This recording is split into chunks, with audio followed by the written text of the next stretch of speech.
Hello and welcome back. We are hitting the ground running today with some serious energy because we're diving into something that is, well, it's absolutely critical for anyone trying to master Indian polity. It's good to be back. I mean, if you think you know how laws are made just because you've studied Parliament, you really need to think again.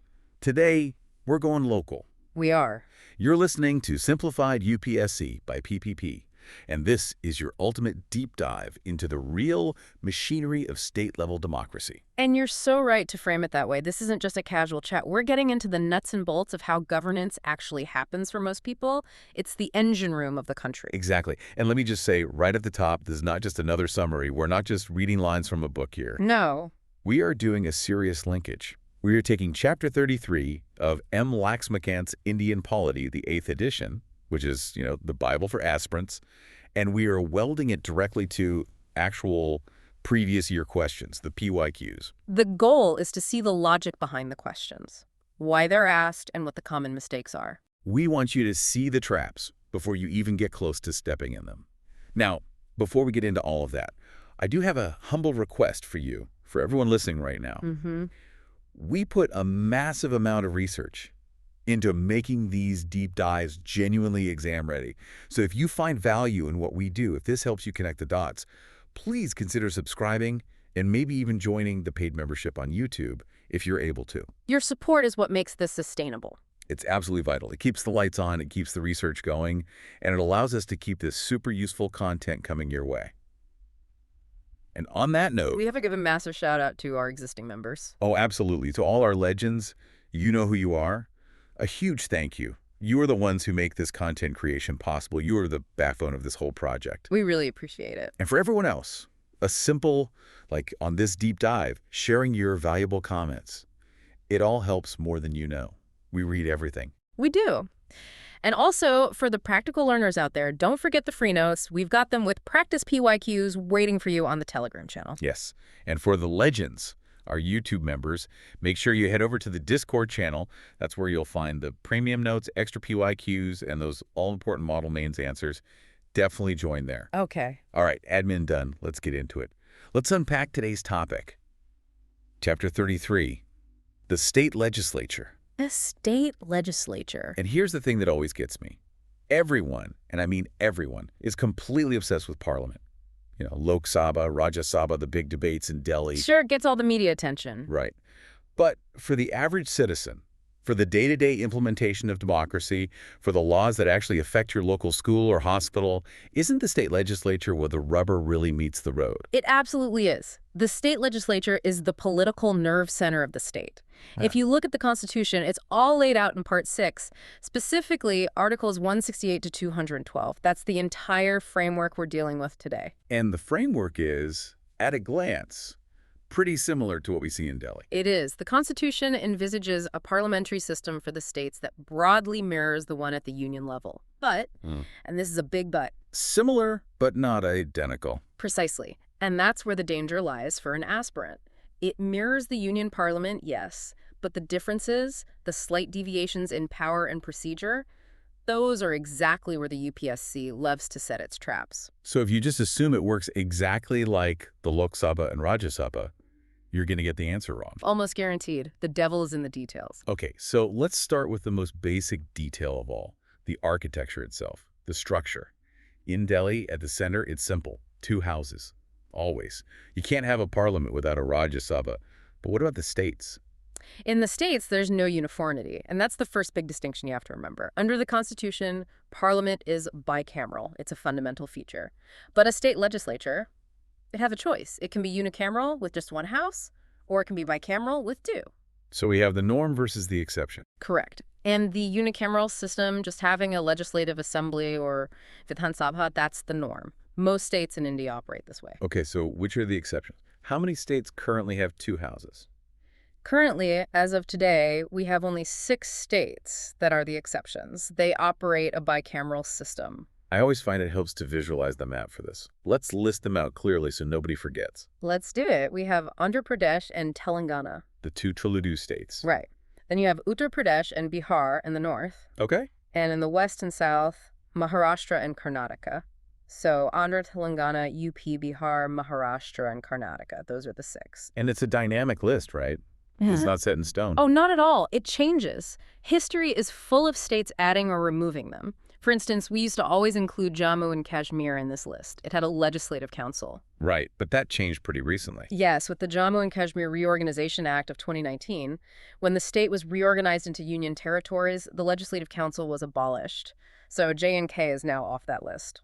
And then you have these weird limbo states. That's a good way to put it. Legislative limbo. Take Tamil Nadu. The parliament actually passed an act back in 2010 to create a legislative council there. The law is on the books. But if I go to Chennai today, there's no council. Nope. Because the act has not been brought into force. The framework exists, but the switch hasn't been flipped. It's a political decision. So strange. And it's not the only one. Look at Madhya Pradesh. The 7th Amendment Act of 1956, way back then, provided for a legislative council and MP, but for it to actually come into existence, a notification needs to be issued by the president. Let me guess. That notification has never been issued. So legally, the provision is there, sitting in the archives, but in reality, Madhya Pradesh has always operated as a unicameral state. This brings us to a really fascinating process then. How do you actually create or destroy these councils? Because it seems so much more fluid than the Rajya Sabha. I mean, you can't just abolish the Rajya Sabha, right? That would alter the basic structure of federalism. You can't. The Rajya Sabha is a permanent, essential feature of our parliament. But the State Legislative Council, the Constitution views it as entirely optional. This is all covered under Article 169. Article 169. It allows Parliament to abolish a council where one already exists or create one where it doesn't. But Parliament doesn't just wake up one morning and decide to do this on a whim, does it? Yeah. The push has to come from the state itself. Correct. It respects the state's will. So step 1 is that the State Legislative Assembly, the lower directly elected house, must pass a resolution to this effect. And this isn't just a simple voice vote, I assume. Not at all. They need what's called a special majority. Okay, let's clarify special majority here, because that term gets thrown around a lot in polity, and it can mean different things in different articles. A very, very important point. In this specific context, under Article 169, special majority means 2 conditions must be met. First, a majority of the total membership of the Assembly. Second, a majority of not less than 2/3 of the members present and voting. So it's a high bar. The state really has to want this. You can't just do it on a slow Tuesday with low attendance. Exactly. You need broad consensus. Okay, so once the State Assembly passes this resolution with that specific special majority, what happens next? It goes to Delhi. So what does Parliament do? Do they also need a special majority? No. And here's the catch. This is a favorite area for examiners. Parliament only needs a simple majority. Really? That's it. The state has to jump through all these hoops with a special majority, but Parliament just needs a simple majority. Yes. The heavy lifting, the political will, is demonstrated by the state. Parliament's role is more of a validation. And what's even more interesting, Article 169 explicitly states that this act of Parliament is not to be deemed an amendment of the Constitution for the purposes of Article 368. So it's just treated like an ordinary piece of legislation. It doesn't need the whole complex Article 368 procedure. Exactly. No need for a ratification by states, none of that. It's a straightforward law. Why, though? Why make it that easy for Parliament? It really reflects the mindset of the Constituent Assembly. They viewed these second chambers in the states as, well, experimental. An optional extra. Pretty much. Some members argued they were necessary checks to prevent hasty legislation from the populous lower house. Others thought they were just expensive, unnecessary delays, or, convenient parking spots for politicians who couldn't win a direct election. House of Elders that isn't always so elderly or wise. You could say that. So the Constitution makes it relatively easy to create them if a state feels the need, and just as easy to get rid of them if a state decides they're too burdensome or politically inconvenient. They aren't fundamental to the state's existence. That's a crucial distinction. It's like an optional accessory for a car, not the engine itself. Okay, let's zoom in on the people inside these buildings. Section 2, composition and elections. Let's start with the big one, the popular house, the Legislative Assembly, or Vidhan Sabha. This is the house directly elected by the people. Universal adult franchise, territorial constituencies, just like the Lok Sabha. And there are limits on its size. Yes, the Constitution sets some hard limits here. This is to ensure the House is representative but still manageable. The maximum strength is capped at 500 members. And the minimum? The minimum is 60. But hold on, looking at the map of India, We have some really tiny states. I'm thinking of Sikkim or Goa. Surely they don't all hit that 60 mark. You are spot on. There are constitutional exceptions for this very reason. The source material highlights them clearly. Sikkim, for instance, has a strength of just 32. Goa has 40. Mizoram also has 40. So the minimum rule of 60 is relaxed for them. It has to be. The population density just doesn't support that many seats. If you forced a state like Sikkim to have 60 MLAs, the constituencies would be incredibly tiny, representing just a few thousand people each. Makes sense. And within this assembly, we also have reservation of seats, correct? Yes, under Article 332. This is another key difference from the Rajya Sabha, by the way. The Rajya Sabha has no reservation for SCs or STs, but the state assemblies do. Seats are reserved for scheduled castes and scheduled tribes based on their population ratios within that state. Okay. Now let's move to the complicated one. The Legislative Council, or Vidhan Parishad. This is where the election math gets messy. It is a bit like a recipe with too many ingredients. Huh. That's a good way to describe it. It's a complex mix, and the idea behind it was to ensure that different sectors of society, not just politicians, are represented. But first, let's look at the size. The size of the council is also capped. How so? The maximum strength of the council is 1/3 of the total strength of the assembly. So if the assembly has 300 seats, the council can't have more than 100. It's a way to prevent the unelected or indirectly elected House from overwhelming the directly elected one. Precisely. The primacy of the assembly is hardwired into its very size, and there's also an absolute minimum strength of 40. Now, how do you actually get a seat in this House? This is the 5-part formula, the pizza slices, as I call it. I like that. Let's imagine the council as a pie. 1/3 of the members, the biggest slice, are elected by members of local bodies. So we're talking municipalities, district boards, and so on. This ensures local governments have a voice at the state level. Exactly.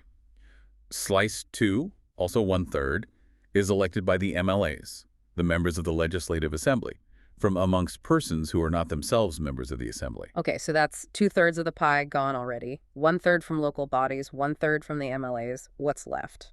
Now we get to the smaller, more specific intellectual constituencies. Slice 3 is 1/12. These members are elected by graduates of 3 years standing who reside in the state. The graduates' constituency. Yes. And Slice 4 is another 1/12. These are elected by teachers of 3 years standing, but specifically those teaching in institutions not lower than secondary schools. The teachers' constituency. So 1/12 for graduates, 1/12 for teachers. That leaves us with the final slice of the pie. The final 1/6. These members aren't elected at all. They are nominated by the governor. Now, this nomination part. This brings us to a potential UPSC trap. The governor nominates people who have special knowledge or practical experience in certain fields. It's literature, science, art, social service, and here is the trap. The governor also nominates based on the cooperative movement. the cooperative movement. That seems very specific. It is, and it's vitally important for the exam. If you compare this with the president's nomination power for the Rajya Sabha, which is in Article 80, the president nominates from literature, science, art, and social service. And no cooperative movement. It does not list the cooperative movement, but for the State Legislative Council under Article 171, the cooperative movement is explicitly included. So if you get a prelims statement that says, the criteria for nomination to the State Legislative Council is identical to the Rajya Sabha, that's wrong. That statement would be false. And it's a perfect UPSC-style question. The inclusion of the cooperative movement reflects the huge role that cooperatives play in the rural and agricultural economies of many states. It's a grassroots thing, so it's recognized at the state level. That is a fantastic detail. Okay, moving on to Section 3. Duration. How long do these folks stay in power? Let's start with the Assembly. The Assembly is the temporary House. Its normal term is 5 years, calculated from the date of its first meeting after a general election. Normal term being the key phrase, it can end sooner. Of course. It can be dissolved earlier by the governor on the advice of the chief minister, or if the government loses its majority. What about emergencies? This is a favorite theoretical question. Can the term be extended? Yes. During a national emergency, the term can be extended. But note who does the extending. It is Parliament, by law, that extends the term. The state legislature cannot extend its own life. So Parliament in Delhi decides. For how long? For 1 year at a time. They can pass multiple extensions, but each one is only for a year. And what happens once the emergency is lifted? The extension cannot continue beyond a period of 6 months after the proclamation of emergency has ceased to operate. So once things are back to normal, they have to face the electorate pretty quickly. You can't use an emergency from 3 years ago to justify staying in power today. Got it. And the council, the Vidhan Parishad. The council is a permanent body. It's a continuing chamber, just like the Rajya Sabha. It is not subject to dissolution. So how does membership change? 1/3 of its members retire every second year, which means an individual member, once elected or nominated, serves for a full term of 6 years. But the House itself goes on forever. Okay, let's talk about the referees, the presiding officers. In the Assembly, we have the Speaker and the Deputy Speaker. They are elected by the Assembly from amongst its own members. They can be removed by a resolution, but it needs to be passed by a majority of all the then members of the Assembly. We call this an effective majority. And they need 14 days advance notice. Now, this is where a specific PYQ comes in. 2018 prelims, question 39. It asks specifically about the Speaker's tenure when the House is dissolved. Yes, this is a very common point of confusion. When the Legislative Assembly is dissolved, say the 5 years are up or the government falls, does the Speaker lose their job immediately? Common sense might say yes. The House is gone, the members are no longer MLAs, so the Speaker should be gone too. But the Constitution says no. And this is the fact you must remember. The Speaker continues to hold office until immediately before the first meeting of the new Assembly after the new election. So there's always a Speaker in place, even when there's no Assembly. Exactly. The idea is to have continuity. There must always be someone in the chair, administratively speaking, to handle the transition until the new House gathers and elects its new Speaker. It's a mechanism to ensure the legislative branch never goes completely headless. So if you see a statement saying the Speaker vacates office immediately upon dissolution, that is false. Unequivocally false. Okay. Now let's get into the real meat of it, the power dynamics. Section 5. We established that the structure mimics Parliament, but the power balance, that feels very, very different. This is where the State Legislative Council, the Vidhan Parishad, reveals itself to be much, much weaker than the Rajya Sabha. Weaker is an understatement, maybe. Yeah, perhaps. At the center, the Rajya Sabha is often a co-equal partner. Think about it. For ordinary bills, they have equal power. For constitutional amendments, equal power. They can bring down a government on a no-confidence motion. Oh, wait, no, they can't. But they can certainly block its legislation. Right. They can be a real roadblock. But in the state... In the state, the council is what constitutional experts call a dilatory chamber. Dilatory, meaning it can only delay things. That's all it can do. Let's take an ordinary bill, a non-money bill. It can be introduced in either house. Let's say it starts in the Assembly, the lower house. The Assembly passes it and sends it upstairs to the council. Okay, what can the council do? They have a few options. They can pass it, they can amend it and send it back. They can reject it outright. Or they can just sit on it and do nothing. If they reject it, is the bill dead? In Parliament, if the Rajya Sabha rejects a bill, you have a deadlock. Correct. But in the state, if the council rejects the bill, it is far from dead. The Assembly can simply pass the bill again. Just like that, with or without the council's amendments. They can accept the amendments, or they can just pass it again in its original form.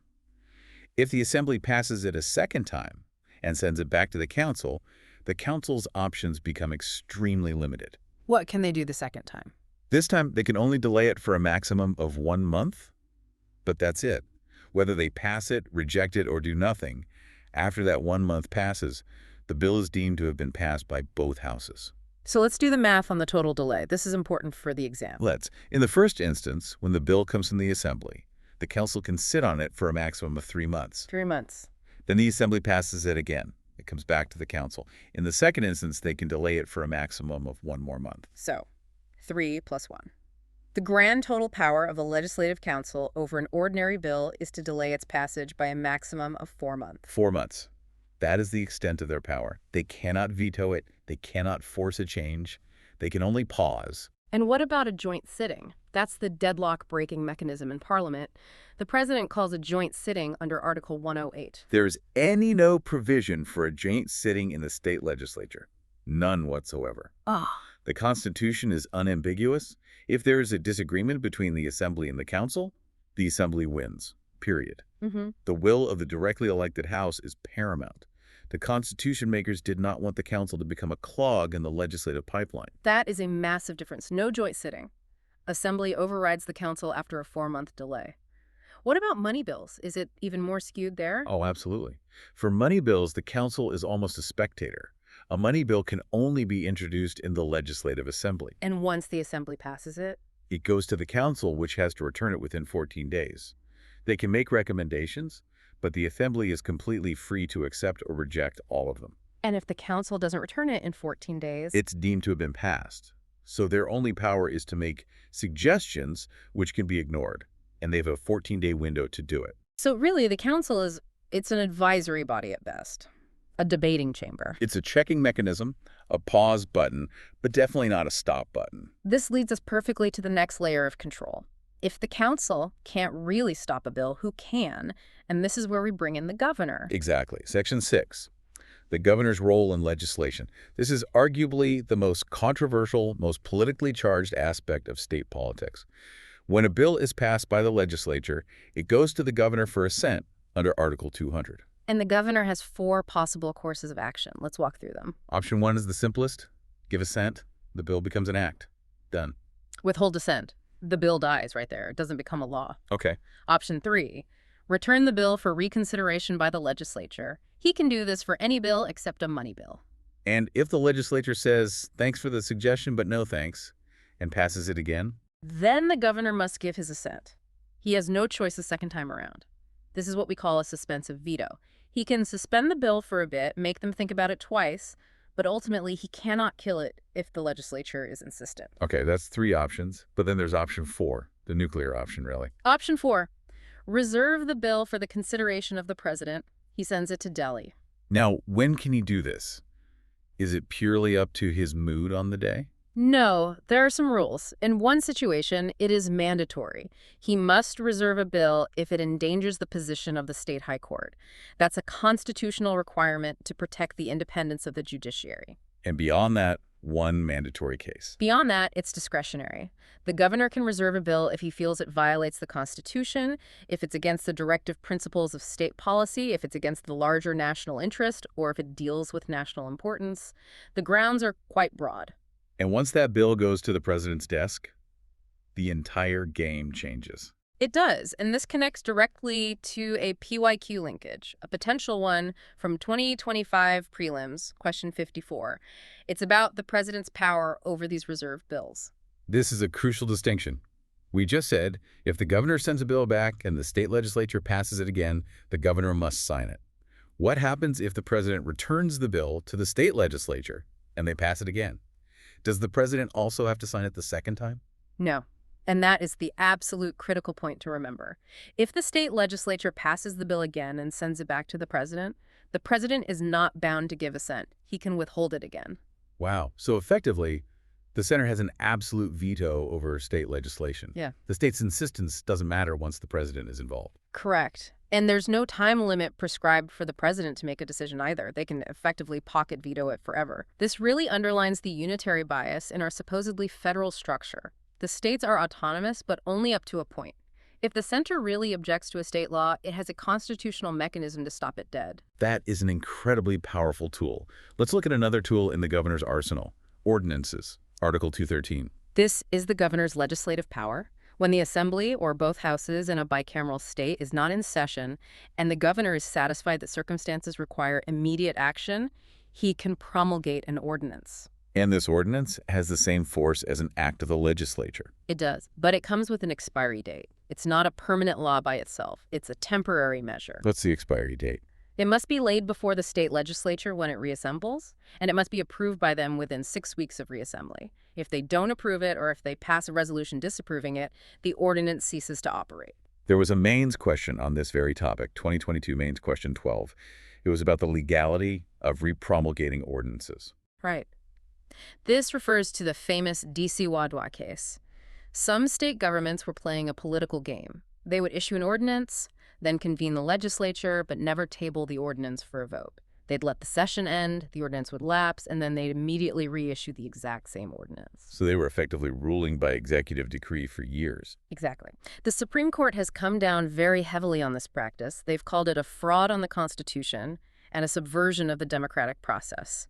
The ordinance power is for genuine emergencies, not to be used as a substitute for the legislative process. And one more PYQ from 2025 prelims Q51 about the scope of these ordinances. Can an ordinance amend a tax law? Yes, it can. The power of an ordinance is coextensive with the power of the legislature. If the legislature can make a tax law, an ordinance can amend it. Can it be retrospective? Can it apply backwards in time? Yes, just like a law passed by the legislature. And the big one, can it abridge fundamental rights? No. An ordinance cannot do what the legislature itself cannot do. Since the legislature cannot make laws that violate fundamental rights except under specific constitutional provisions, neither can an ordinance. It is bound by the same constitutional limitations. Very clear. One final small detail before we move on. The governor's address. It came up in a PYQ. Yes, 2019 prelims Q53. The governor makes a customary address at the commencement of two specific occasions: the first session of each year and the first session after a general election to the Assembly. It's similar to the president's address to Parliament, and it basically outlines the policies and programs of the state government for the coming year. Okay, let's briefly touch on the people again. Privileges and disqualifications, Section 7. Article 191 lays down the grounds for disqualification of a member. The usual grounds are all there: holding an office of profit, being of unsound mind, being an undischarged insolvent, not being a citizen of India. Who is the final authority to decide on disqualification based on these grounds? For these specific grounds listed in the Constitution, the governor is the deciding authority. But, and this is an important but, the governor must obtain the opinion of the Election Commission and must act according to that opinion. So in reality, it's the Election Commission's decision. The governor is just the constitutional functionary who executes it. That's the correct way to see it. But what about the most famous ground for disqualification today? The 10th schedule, defection. Right, the anti-defection law. Who decides that? That is different.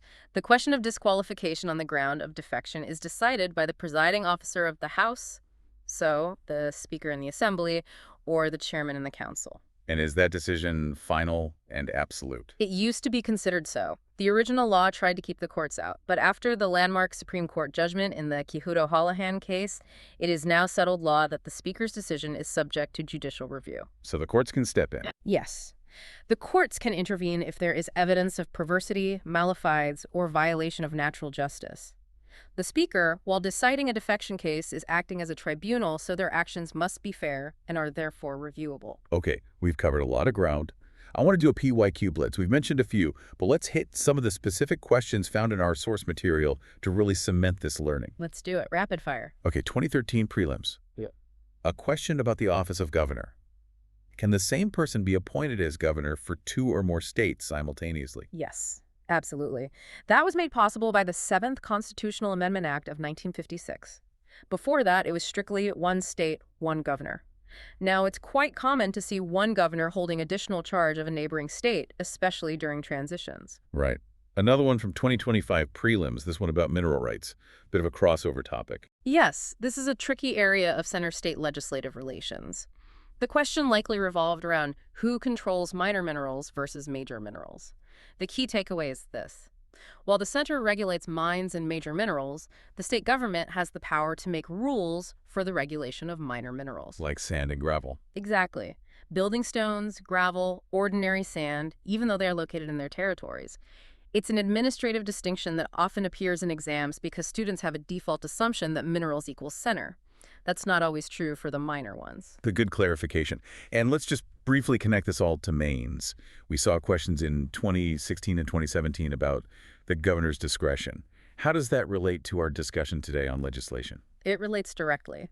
The flashpoints for the governor's discretion are Article 200, which we just discussed, the power to assent or reserve bills, and Article 356, imposing president's rule. The friction usually arises when a governor reserves a bill for the president, not because it's clearly unconstitutional, but perhaps because it conflicts with the central government's policy or ideology. And that's where the means questions come from. Exactly. They ask you to critically analyze whether the governor is acting as an impartial constitutional head of the state or as an agent of the center. When you write those answers, you must cite these legislative powers we discussed. The reservation of bills is the prime example of that constitutional friction in action. So when you are studying Chapter 33, Don't just memorize the articles. You have to think about the friction points. Think about the power dynamic between the state, the governor, and the center. Precisely. The static portion, the articles, that's the skeleton. The political dynamics, the PYQs, the court judgments, that's the flesh and blood that makes the topic come alive.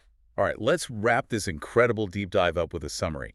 What are the 3 absolute key takeaways for our listeners? Okay, takeaway number 1. The power hierarchy. Within the state legislature, the legislative assembly is supreme. The council is weak, it has no effective veto, no real power over money bills, and no joint sitting mechanism. It is fundamentally subordinate. Takeaway number 2. The center's check. Through the governor's power to reserve bills under Article 200 and the president's subsequent absolute veto, the federal structure tilts heavily towards the union. The state is not a sovereign legislative entity in the fullest sense of the word. And the 3rd and final takeaway. The structure. Remember that unicameralism is the norm, bicameralism is the exception. Only those 6 states currently have the luxury, or perhaps the burden, of a second chamber. Perfect. Now, as always, we end with our final provocative thought, something for you to chew on after we're gone. Okay. So we've firmly established that the Legislative Council is constitutionally very weak. It can delay a bill by a maximum of 4 months. It cannot vote on the budget effectively. It cannot bring down the government. So the question to ponder is this. Is it actually a necessary check on populism, a house of sober second thought that provides a space for intellectuals and experts not suited for the electoral battlefield? Or, given the reality of its composition and the politics of nomination, is it just an expensive backdoor for political patronage? A convenient parking lot for politicians who lost elections or party loyalists who couldn't be given a ticket? That is a great question. If it can't really stop a bad law and it costs the taxpayer money to run, what is its true purpose in modern India? Is it a relic or is it a relevant institution? Something for you to think about. It forces us to ask if we're holding on to a tradition that has perhaps lost its original utility. And on that thoughtful note, that brings us to the end of this deep dive. Once again, a huge thank you for tuning in. If this helped you make sense of the chaos of state legislatures, please consider joining our YouTube paid membership. Your support for Simplified UPSC by PPP is what keeps this engine running. And a huge shout out again to our amazing Legend members. You guys are the absolute best. Don't forget to like, share, and comment on this. Tell us what topic you want us to tackle next. And please head over to the Telegram channel for those free notes and PYQs. And for the premium content, the model answers, everything extra, join us on Discord. We'll see you there. Keep learning, keep simplified. We'll catch you in the next deep dive.